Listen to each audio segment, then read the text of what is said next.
Lifting the lockdown was, we were told, dependent on the R rate falling below 1 and crucially keeping it there. It split the country into regions, and we now know the average number a person can infect is not universally low enough. The national R number, the rate at which the virus is being passed on, remains unchanged between 0.7 and 0.9 for the whole of the UK.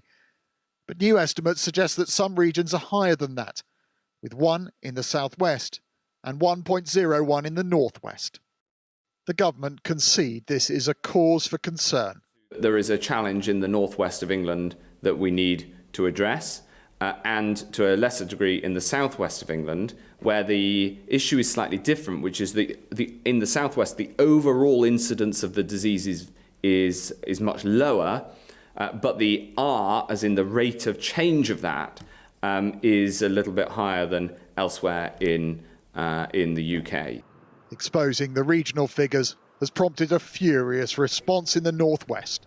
This is the moment where I say back to the government, what are you now going to do to help us through this, to reassure the public about the greater risk that they're facing?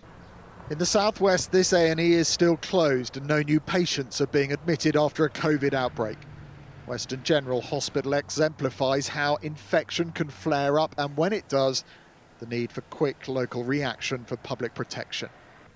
They feared that easing restrictions in the southwest would impact infections, and with scientists suggesting mixing in public and workplace settings may have played a part, some health experts think change is required. For both of the regions involved, it means that it's not going to go away. The decrease in deaths and the decrease in cases has effectively stopped. But what it does mean is we probably shouldn't relax any further in those two regions. There are many who are still hoping for a holiday here in the southwest this year.